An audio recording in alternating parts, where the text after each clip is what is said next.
as His Excellency has said, I think it's a very, very important issue that we have to take seriously, and we also support the publishing of asset declaration documents. If you submit your assets and declaration forms, we should be able to publish them freely.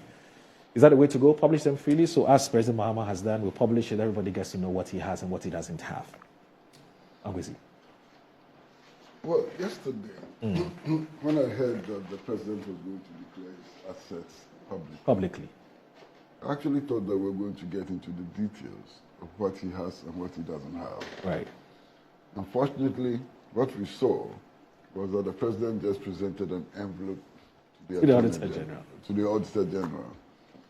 I don't think that that amounts to a public declaration of assets. Right. That's not a public declaration of assets, you know.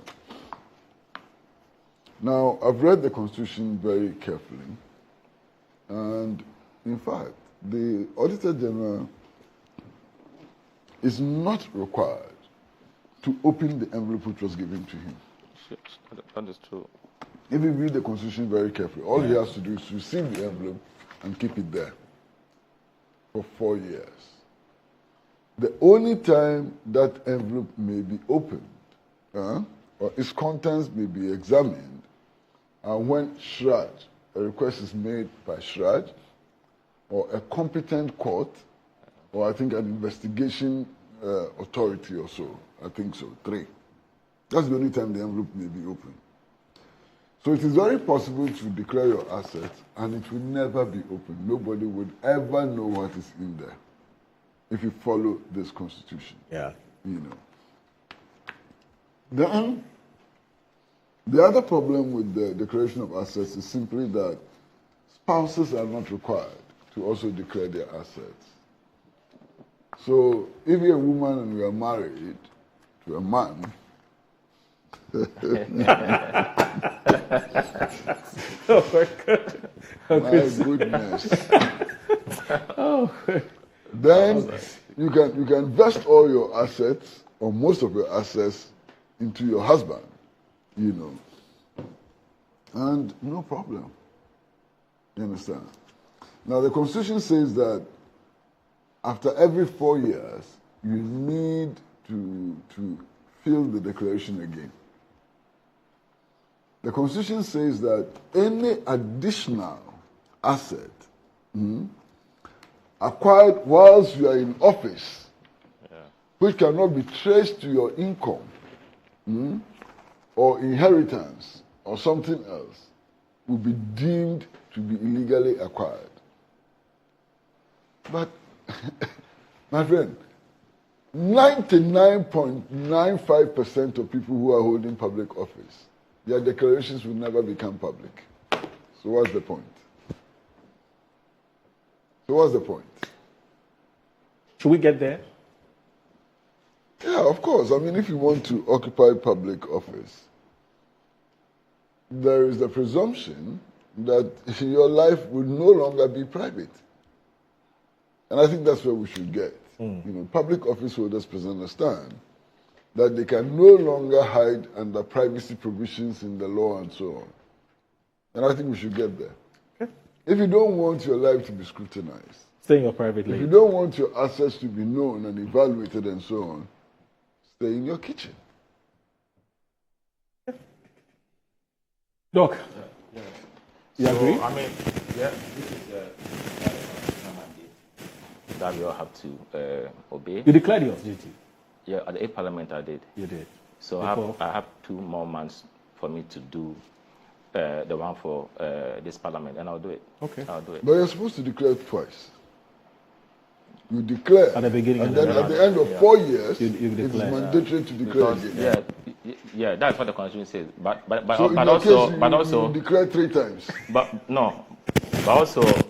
Kwesi Pratt, when I do what I'm going to do within the 3 months, I will have to add on any addition or subtraction that pertains to me. So I discussed that with the colleague, because you're going to do it again. If I were not going to go to Parliament again, then you do the second one as you are saying. But I'm going to go there again, so there will be an addition or subtraction per the new one. So, but asset declaration, normally the thinking or the perception is that it is only those of us who are politically exposed, MPs, ministers, and all that. No. Indulge me to read Article 286, Clause 5. Those who are supposed to declare their asset. The public offices to which the provisions of this article apply are those of A, the President of the Republic, B, the Vice President of the Republic, C, the Speaker, the Deputy Speaker, and a Member of Parliament. Then you come to D, Minister of State or Deputy Minister, E, Chief Justice, Justice of the Superior Court of Judicature, Chairman of a Regional Tribunal, the Commissioner for Human Rights and Administrative Justice, and his deputies, and all judicial officers. F, Ambassador or High Commissioner. G, Secretary to the Cabinet. H, Head of Ministry or Government Department or equivalent office in the civil service. I, Chairman, Managing Director, General Manager, and Departmental Head of a public corporation or company in which the state has a controlling interest. And J, such officers in the public service and any other public institution as Parliament may prescribe. Okay. So this is the gamut of those who are supposed to declare their assets. SIC. Yeah, so it's not only MPs or ministers. Yeah. It goes beyond that. Yeah.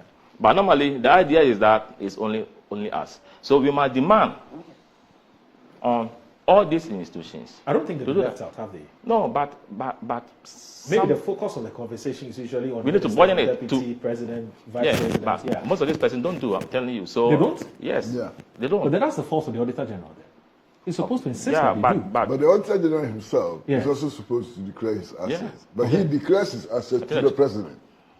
And the President declares his assets to the Auditor General. Yeah.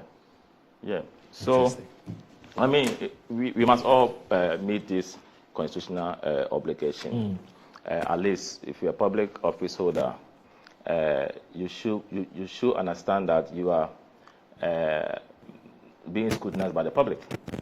So, whatever you do is not private no more, and we should be bold to let this down, to set example for others to know that any property or income that we got were legitimately done.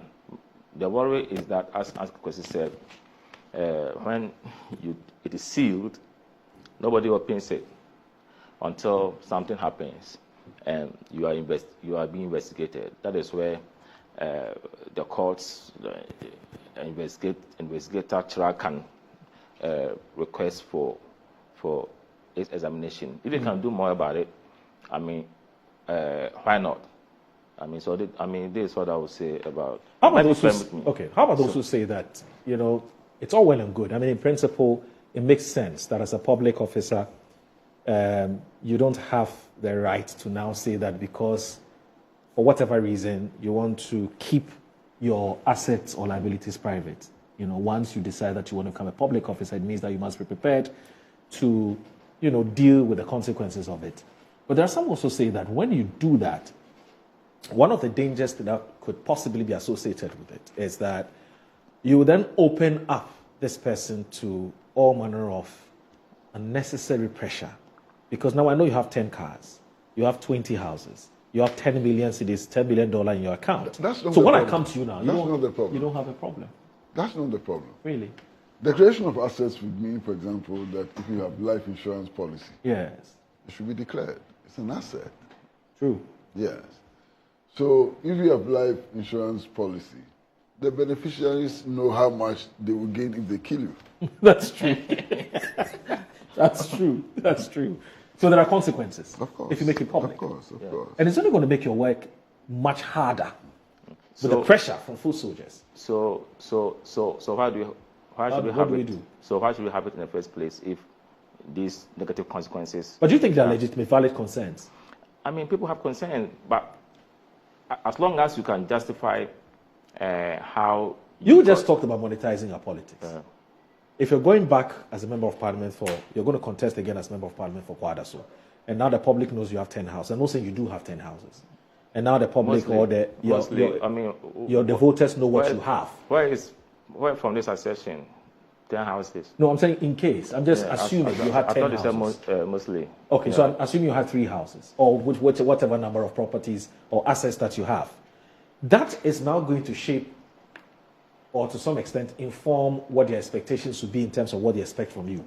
So if indeed, in the beginning, you say take 10 cedis for transportation, now when they take that 10 Ghana cedis, they'll say that you can't give more than that. You see, we must also be very careful in suggesting that politicians have so much. Well, that's the perception. So some have so much. Yes, some have. Yeah, some have so much. Yes, I'm saying that we don't have to generalize it, because there are some who have. You mean there are poor politicians? Of course. You see, there are some who also do legitimate businesses. They are there. They seek permission from the speaker. Yes.